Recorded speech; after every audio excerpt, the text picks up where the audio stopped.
Good morning. This is Neil Paulimus. I want to welcome you all to today's webinar. We'll be talking about an interface that we've added to Statgraphics 19 with the Python mathematical programming language.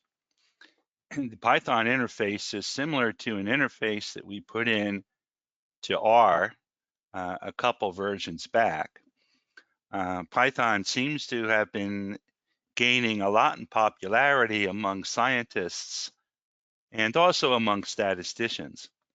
So we wanted to give people the same sort of access to Python from within Statgraphics as they've had to R for the last couple of versions. As always, you're invited to submit questions via the GoToWebinar facility. I will be answering any questions at the end after I've made, maybe a 35-minute presentation about the interface to Statgraphics. Then we will answer any questions you might have.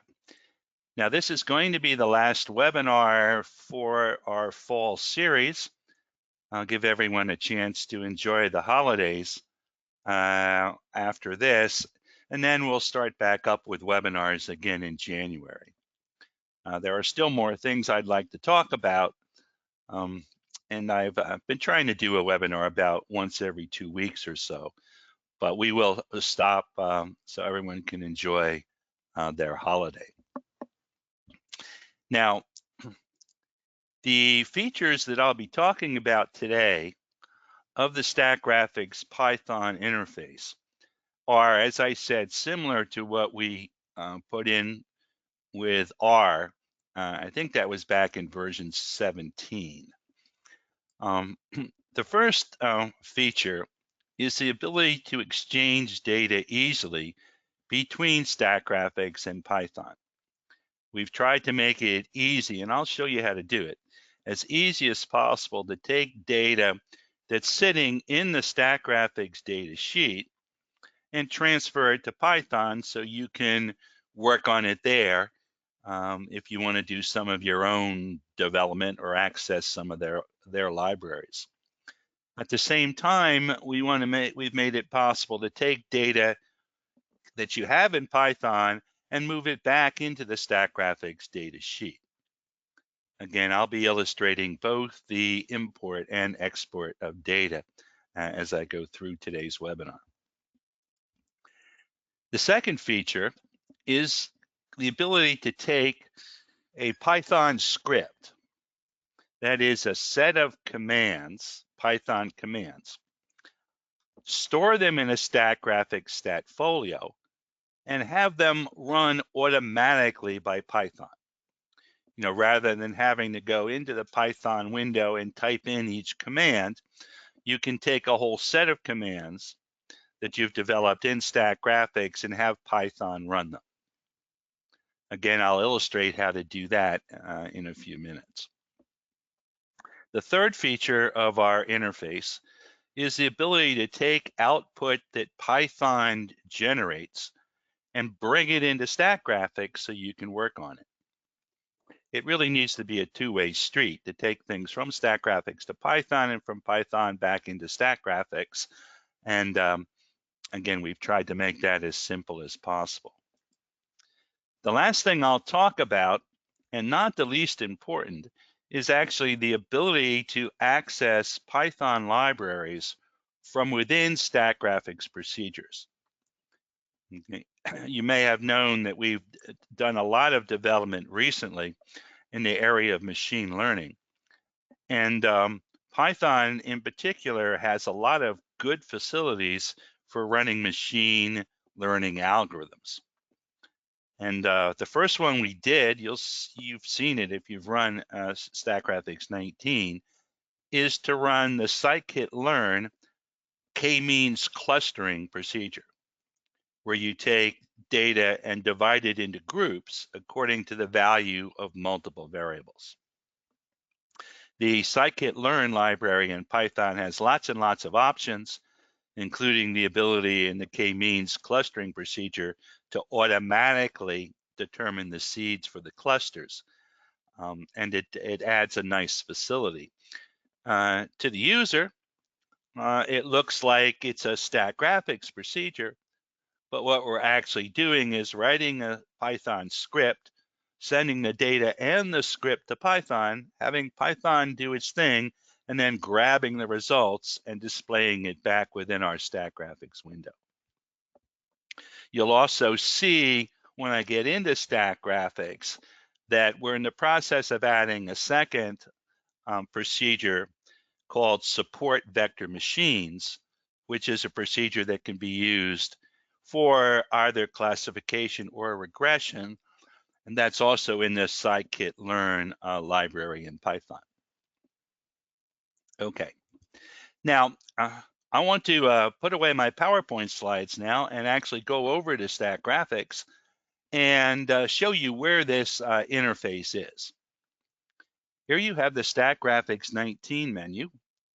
And if you look across the main menu, you see on the far right that there is a tab labeled Interfaces. If I click on Interfaces, it will display for me both the R interface and the Python interface. And you can see for both R and Python, there's some similar options. One has to do with installation and configuration, a second exchanging data, a third executing scripts. And then we have an interface to Python libraries over here. And I'm actually running a test version of 19.2 today, which will include the interface to the support vector machines. Okay, now, before you can do anything with Python, you've got to take it and install it on your desktop or laptop, whatever it is you're using. To help you out, there is an option here called installation and configuration. What that will do is that'll bring up a dialog box that will help you get things set up so that Statgraphics can interface with Python. You'll see step one is typically to install Python. If I push the install button, it's going to load a browser and take me to python.org, actually to the downloads page of python.org. You'll see that there is an option right here, download Python 3.9.1. That's the most recent version of Python. And what you need to do is push that button and go through the installation procedure. Now, what it's going to do, it's going to install on your computer an executable called python.exe. Okay, python.exe is the procedure that loads the Python window so that you can execute procedures. Okay, and it'll actually, when you install it, put a shortcut on your desktop to python.exe.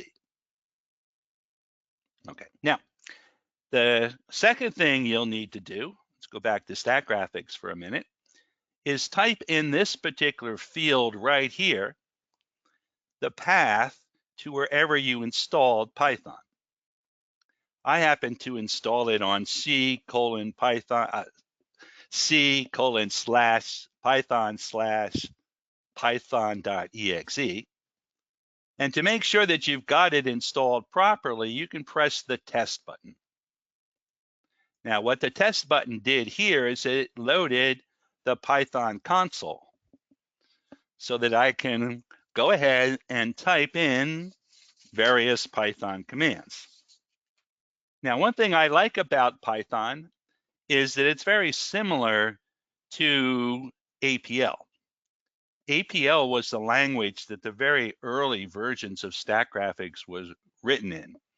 It was an interpretive language, and you could type in commands like x =2, for example, to generate to put the value 2 into x. Or you could type in y equals x star star 0.5 if, for example, you wanted to assign the square root of x to y. And then if I type y, it'll tell me what it is. That is the square root of 2 to quite a few significant digits. Okay. Now, in Python, I'm not going to teach you a lot of Python, but another nice thing about Python is you can create vectors. I can type z equals open parens 1, 2, 3 close parens, and it will have created a 3-element vector and put it into z. There are, incidentally, a bunch of built-in operators in Python. For example, if I said sum of z, it would tell me the sum is 6. There are also libraries in Python that are nice to access. There happens to be a library called statistics. And in order to use a library in Python, you typically have to import it first. So I'm going to type in my Python console here, import statistics. That's the name of the library I want to use as stats. Okay, so stats, S-T-A-T-S, is now my interface to the statistical routines in the statistics library. And now I can type things like stats.mean parens z. Whoops, 1z will do it. And it'll tell me what the mean is, 2.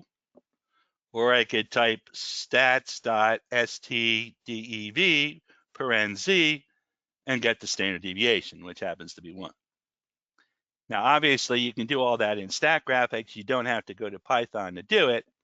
I just wanted to show you, though, that there are some neat things that you can do just interactively in Python.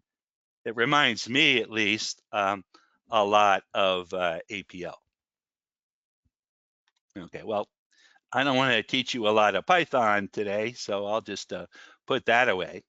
But the test button shows you, in fact, that Python is there waiting for you to call it up. The third thing you need to do is set a timeout. Typically, if we ask Python to do something, we'll send it some data, we'll send it a script, and then we'll wait for it to do whatever it's supposed to do and respond back to us. Well, in case Python has an error, we set a maximum time to wait. And by default, that's set to 120 seconds. That's usually sufficient to let Python do whatever it needs to do. In fact, that's more than sufficient most of the time. However, if Python were to do something very, very complicated, you might want to increase that time. Because what's going to happen is after 120 seconds, if we don't hear from Python, we're going to assume that there was some sort of error and it didn't do what it needed to do. Okay. Now, one more step to get Python set up to use, and that is to push these 3 buttons here. One says install IPython, and Jupyter and NumPy and Pandas and Skippy. Those are libraries that are required by all procedures. You need to push that button, let it go through. It'll automatically then install those libraries. You need to also ask it to install matplotlib if you intend to do any graphs in Python. And if you want to run the machine learning algorithms we're interfacing to, k-means clustering or support vector machines, you'll also need to install Scikit-Learn. So I would go through those 3, push each of those 3 buttons, it would install those libraries, and they'd be then available for me to use in Python. Okay. There is a video that we have on the website, incidentally, about installation and configuration. If you have any problems, first take a look at that video. installing Python. And then you can always contact us at support@statgraphics.com if you have any problems. Now, incidentally, you can install either the 32-bit version of Python or the 64-bit version. They'll both work. The consoles, it turns out, are a little bit different, but either one of them. I have the 32-bit version on this computer, and I have the 64-bit version on another. They both work. Okay. Well, that's what you need to do before you can use any of the other facilities in Python. Okay. The next thing I want to show you is how I can exchange data with Python. Okay, underneath the installation configuration item is one labeled Exchange Data. Actually, before I do that, though, I want to load up some data. Let me go and load up one of our favorite data files, 93 cars. 93 cars is a file that's been around in quite a few versions of Statgraphics. It has information on makes, 93 different makes and models of automobiles. Things like the price, the miles per gallon, the weight, a lot of information like that. Let's suppose I wanted to take this data now and move it into Python so that I could operate with it in Python. Okay. Maybe Python did something that Statgraphics didn't do, or you had something special you wanted to try, but you wanted to take this data and move it to Python. The way to do that is to go to Interfaces, Exchange Data. Now, what that's going to do is that's going to bring up a dialog box. And this dialog box controls both the export of data to Python and importing of data from Python. Now, you start at the top. The first thing I have to do is actually load up Python. Okay, there it is, the Python window. Make sure that's up and running. The second thing I want to do is specify a name for the Python data frame that we're going to create. A data frame in Python is a rectangular table of data with names for the different columns. It's very similar to what you're looking at in the Statgraphics data sheet.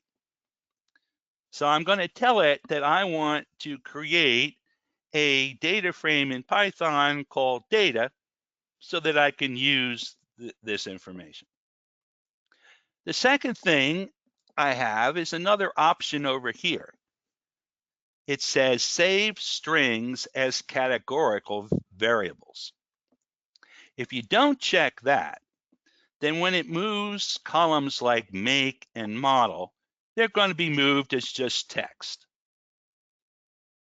Okay. And you won't be able to use them in anything, maybe an analysis of variance or anything like that. If you want to be able to use them in an analysis of variance or a machine learning routine or something like that, you need to convert them to categorical variables. So it'll go in internally, identify all the different categories in that column, and set it up so you can use it. Okay, and that's what I'm going to tell it to do. I'm going to tell it to save any strings, any text columns like make and model and so forth as categorical variables. Now, I can either transfer all the columns, or if I push select columns, I can choose just certain columns to transfer. In this case, I think I'll move them all, so I won't have to do anything there. All right, step 3, export the data to a CSV file. When I push the export button here, it'll create a file with whatever name I specify here, created on my computer. And I'm going to tell it right now to take the data from the spreadsheet and put it in c:/temp/statgraphics_data.csv, a standard comma delimited file. So let's go ahead, push export, and it did it. It created the file. It then put into the window here in step 4 the commands it wants me to type in the Python window to read that file. Now, it's going to be easy to do. I'm just going to push copy right here to put those commands on the Windows clipboard, and then go to Python and paste in those commands. But it's interesting to see what they say. First off, it says import pandas and import numpy. Pandas and numpy are two important libraries in Python that help us do things like read files and handle numeric data. The third command says data equals pandas.read_cvs, the name of the data file we created, and information about the types of columns. You can see it's indicating that make and model and type are categorical factors. Okay, that'll create the data frame for me. And then I'm going to do one more thing here. I'm going to say data equals data.replace minus 32768 comma numpy dot not a number. What that'll do is that'll take the Statgraphics internal missing value code, which is minus 32768, and change it to the missing value representation that Python's going to expect, which is NaN, not a number. Okay. Anyway, I put that on the Windows clipboard, so let me go back to Python now and paste those commands into Python. Now, on my other computer, I can actually just type Control-V to paste it in. That doesn't work for some reason in this Python window. What I have to do here is actually go up to the upper left-hand corner, click on that window, go to Edit, Paste, to get it to paste in those commands. Not hard to do, but it's funny. In one Python window, I could use Control-C. In another, I had to do what I just did. So it then created a column, actually a data frame, data. And if I type data.info, right, data.info, it'll tell me what it did. Data is now a bound method data frame.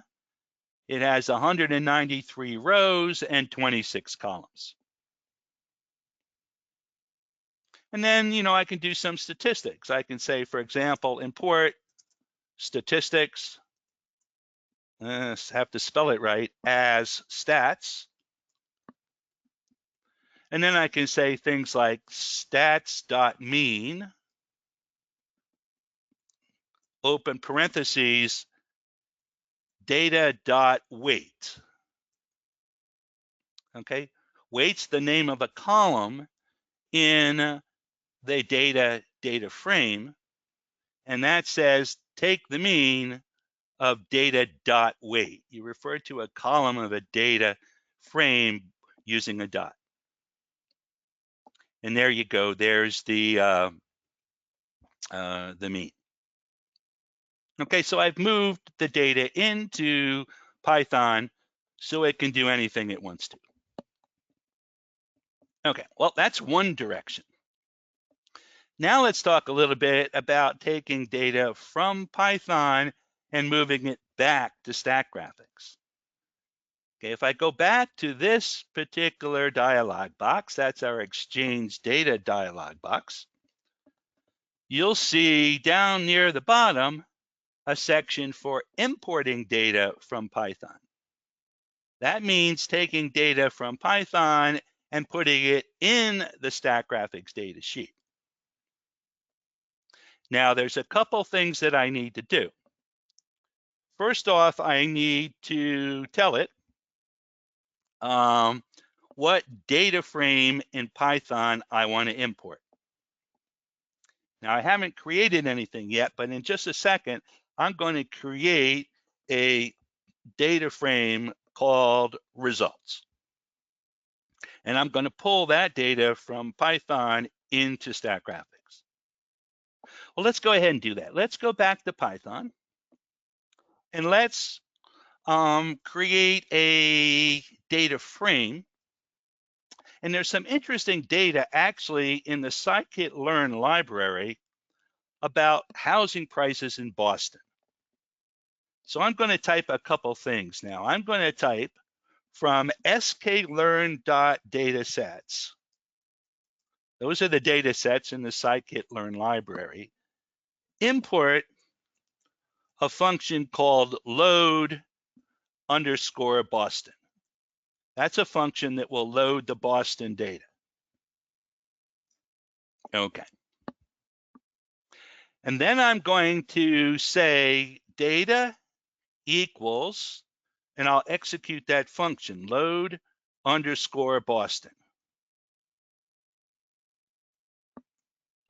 All right.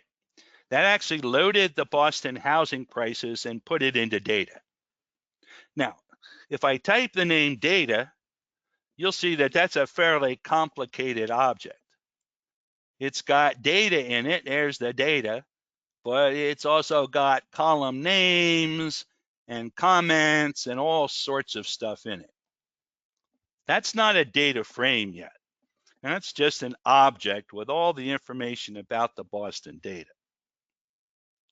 In order to create a data frame, the first thing I'm going to do is I'm going to import pandas as PD. Pandas has a nice procedure in it to create a data frame. And now I'm ready to create results. Now I'm going to tell it results equals PD, that's pandas, dot data frame. That's a function in pandas. The first argument to the function is the data. And in this case, that's data.data. That's the actual numeric values. And then I'll type columns equals data.feature underscore names. Okay, now that should create a data frame called results. And if I type results.info, you'll see that results.info is in fact a data frame. It has 506 rows and 13 columns. Okay, so now I have a data frame in Python. Now I want to move that into Statgraphics. So let's come back here to the Exchange data interface. First thing I need to do is tell it the name of a file that it should create with the data. And I decided I'd create a file called c:/temp/python_results.csv. It then tells me the command I need to execute in Python in order to create that file. Down here in step 3, I'll press copy. I'll now go back to Python and paste in that command. There it is. And it created that file. One more step back to Statgraphics. I'm now going to tell it to import that file and put it in datasheet B. Okay.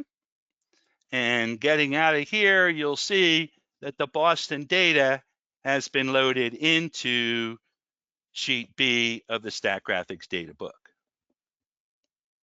Okay. Now, that may seem a little complicated, okay? Unfortunately, you can't just copy and paste the Python though. You've got to use a file transfer. And we've made it about as easy as it can be to move data back and forth. Okay. Once you get used to it, it's actually quite easy to do. Okay. Anyway, that's how we move data back and forth to Python. Now, let's do something else. Let's put this away everything I've been doing here. Go back to the interfaces menu, and this time tell it we want to execute a Python script. Now, what a Python script is a sequence of commands that I want Python to execute. And what we do is we let you create a statfolio with a sequence of Python commands so that you can re-execute it as many times as you want to. Now, what a Python script will actually do is it'll take data, move it to Python, run a bunch of commands, and pull data back again if I want to. So I can have it move data to Python, run a sequence of commands, pull the results back, all in one step. Okay. Now, typically, if you did want to move data to Python, on the first dialog box here, you'd specify the columns of the data sheet you want to move. In this case, I don't want to move any data, so I'll just press OK. The main dialog box controlling the script is this one. The first thing is at the top, you put in the path to Python. And you can see it tends to remember these things. Once you put it in once, it remembers what the path is. If you wanted to create a data frame, move data, export data to Python, you'd put in the information here. The data frame you wanted to create, whether or not you wanted to save the strings as categorical variables, and whether you wanted to remove unselected rows.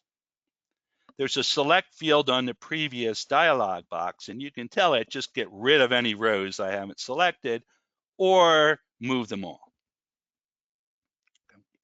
Down here, you tell it the size in inches of any graphs you want Python to create. And again, a timeout, how long you want to wait for Python to execute the commands. The actual commands you want to execute are placed in this edit field. Now, rather than typing them all in, I've saved a bunch of commands over here in Notepad. These were actually the commands I typed in to Python before. I'm just going to take those commands now and paste them right into my Statgraphics window. Okay. That's the import Boston, load Boston, import pandas, create results, and write the file.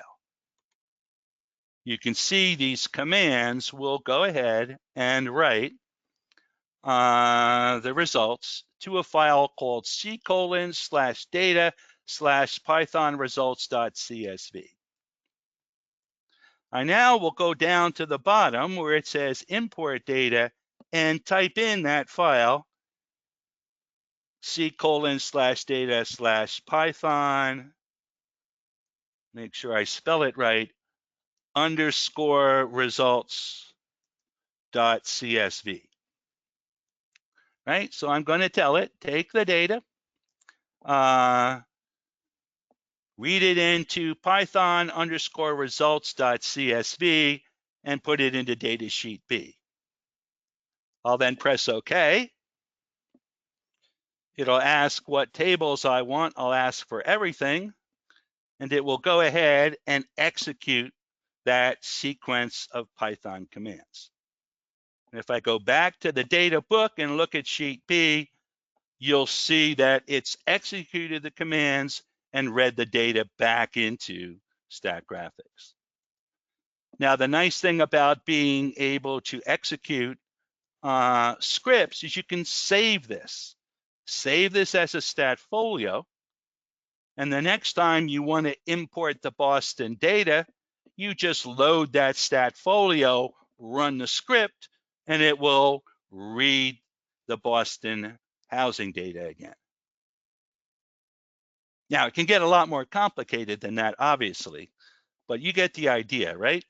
You save a sequence of Python commands in a statfolio, so that you can later re-execute it without having to go to Python, type in all those commands again. Okay, same sort of thing we did with R, but now we're doing it with Python. Okay. Well, I wanted to keep a relatively simple script there so you could see what's going on. Right, now, one more thing to show you. I'll close out what I have here, and that is how we're interfacing with other Python libraries. As I said, in version 19.1, we interface with the Scikit-Learn k-means clustering procedure. That's a procedure that basically takes data based upon a set of variables and divides the observations into two or more groups. In 19.2, which will be coming fairly shortly, we'll also interface with their support vector machines. Now, I'm going to show you how we do this.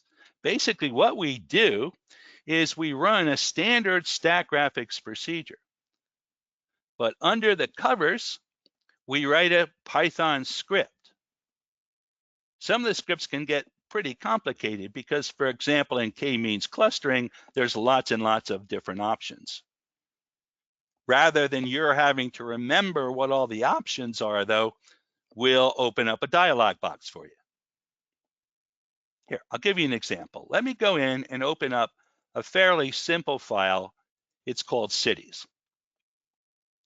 This file has information about 10 of the largest cities in the United States: New York, Boston, Chicago, and so forth. I'm going to call the k-means clustering procedure in Python and ask it to divide these cities into two groups based upon various characteristics. Okay. So to do it, I'll go to Interfaces, k-means clustering. Now it's going to run just like a normal Statgraphics procedure. The first thing it's going to ask me is, what variables do you want to use to define the clusters? Well, it turns out it works pretty well if I ask for the demographic variables. I'm going to ask it to take the percent female in each city, the median age, the median income, the median house value, percent college commute time, percent married, percent foreign born. Right? And as point labels, I'm going to use city. Okay. Now, I could specify initial seeds.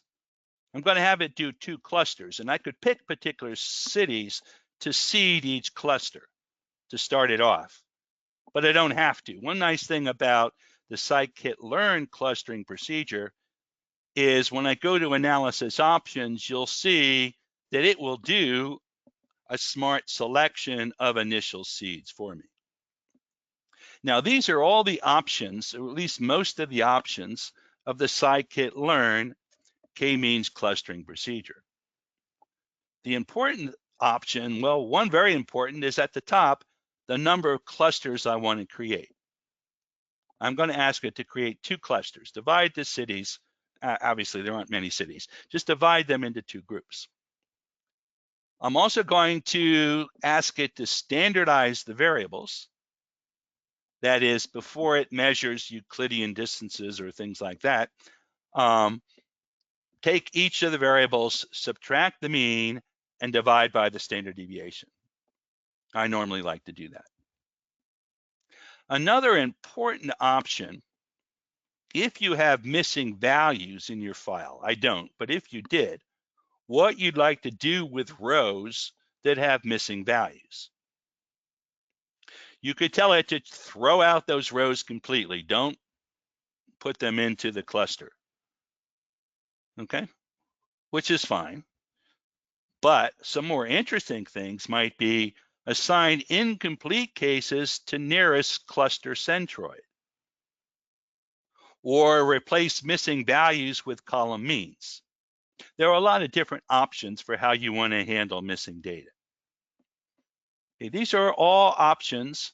And if you were in Python typing in the command, you'd have to know exactly what the syntax was for the command. That's all built into our procedure. All I have to do is select things on the dialog box, press OK. And now I can tell it what tables and graphs I want. I think I'll take an analysis summary, a membership table. I'd like to see the Python script, and I'll do a 2D scatter plot. All right, now it's sending the data and the script to Python. Okay, and Python ran it, and you can see over here, divided my cities into 2 clusters, 2 groups. One of the groups had 6 members, New York, Boston, Chicago, Washington, Atlanta, and San Francisco. The other cluster had 4 groups, 4 cities, sorry, Los Angeles, Miami, Houston, and Phoenix. Okay, pretty simple. Now, let me show you actually one new feature that we've put in the latest build of Statgraphics. Statgraphics 19.1.03 has a new option in the 2D scatter plot here for drawing convex hulls around each cluster. Here's a neat little plot. Let me take 2 variables. Let me take %college and commute time. Ask it to draw and fill convex hulls around each cluster. This is actually not in the 19.1.02 build, but it will be in the 19.1.03 build. You may remember I've promised you in previous webinars that we're going to continually add features. And as I was doing this webinar, I was thinking, you know, it would be really nice if we could draw these convex hulls. Oh, it's also nice if I tag the points, use, for example, city, and ask it to label all points. Now you actually see where the different cities are with respect to at least those 2 variables. Now it used 8 variables to do the clustering. It turns out if you plot it, commute time versus %college, you see 2 of the important variables, obviously, that are used to define those clusters. And again, all the work is being done, all the computation is being done by Python. The graphics is being done by Statgraphics. Now, one other feature before I close, there is down here in the bottom left an option to show you the script that was actually run. You can see, for example, it imported from sklearn.cluster a procedure called kmeans.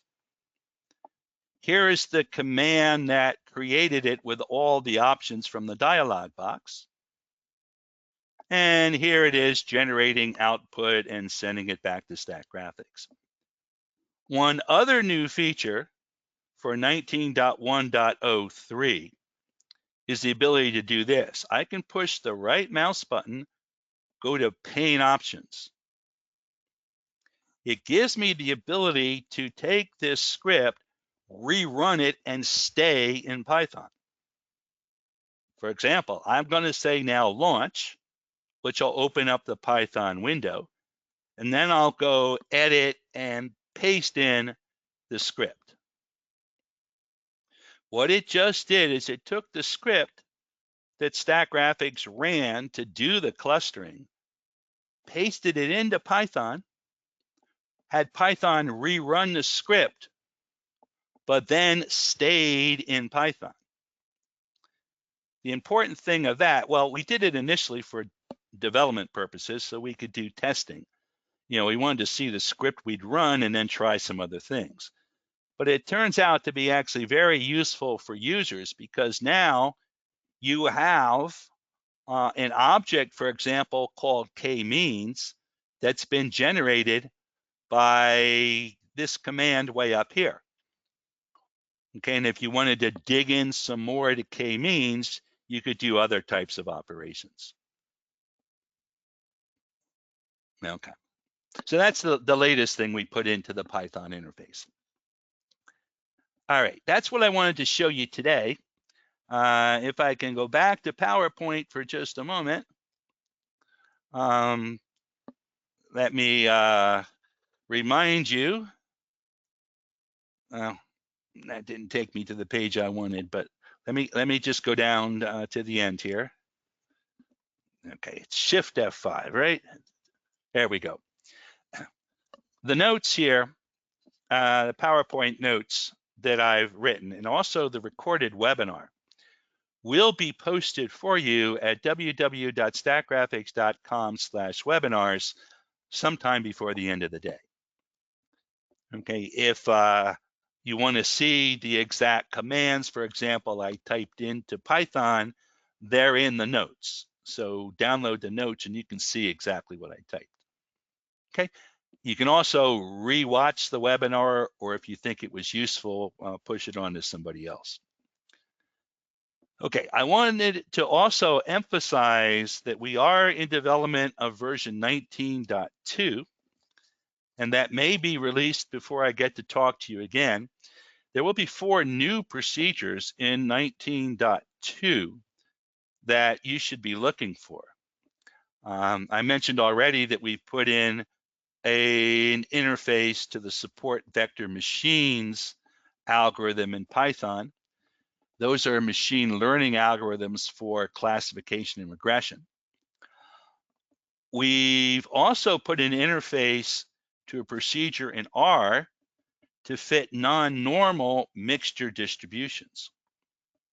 If you saw the webinar where I fit the duration of the old faithful geyser eruptions, you may have noticed that those distributions weren't particularly normal. Well, we went and found a procedure in R, an R package, that fits Weibull, gamma, and log normal distributions. And when we come back in January, I'll probably do another webinar showing you how we can get a better fit to the old faithful geyser by using one or the other of those distributions. We've also added a couple animated statlets, new statlets, one to do Pareto charts and one to do radar spider plots. So I hope you'll watch for those and look for an announcement of when version 19.2 will be released. We've written everything. We're just in the process of documenting it and testing it and so forth. And as soon as that's done, we'll make that available. All right. Well, that's what I wanted to talk about today. Let's see what sort of questions we have.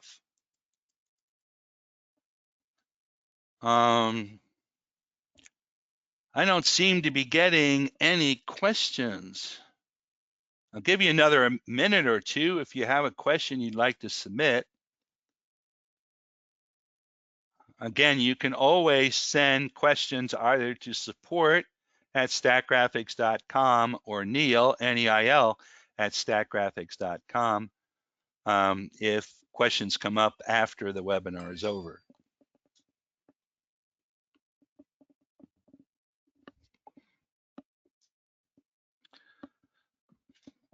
Okay, well, I don't see any questions, so I'm going to end the webinar now.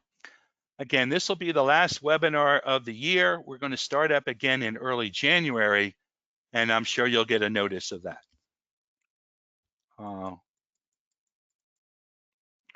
Wait, one question did come in.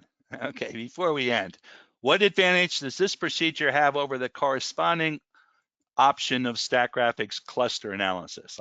That's an interesting question. I illustrated for you the interface to the k-means clustering procedure. Where is Statgraphics? There it is. If you go to analysis options, there are actually quite a number of advantages of this procedure over the older one we had in Statgraphics. One big one is smart selection of the initial seeds. in the earlier cluster analysis procedure in Statgraphics, you needed to tell it, give it 2 cities to start with as seeds. And then it would match other cities to those initial seeds. Okay. Another major advantage is the way it handles missing data. Okay, Statgraphics, the only thing Statgraphics, the older cluster analysis procedure in Statgraphics did was exclude any case that didn't have information on all the variables. In this procedure, if you have incomplete cases, let's suppose you have a city and we had missing information about % female. Well, it would use all the other variables to match that city to the clusters. So rather than throwing out incomplete cases, it would do something more intelligent with them. Okay, that was one. There's another question. Can you indicate a new Python procedure that you are going to include in the immediate future apart from support vector machines? We haven't picked one. Okay, but I am certainly open to your suggestions. One nice thing about going on to a continuous development cycle like we are is that we can put in suggestions from users very quickly. If you have an idea of something you'd like us to interface with in Python, let us know. Okay, and you won't have to wait 2 years for the next version. We'll get it in as soon as we can. All right, well, thank you for those 2 questions. As I said, have a wonderful holiday. I'll talk to you after the first of the year.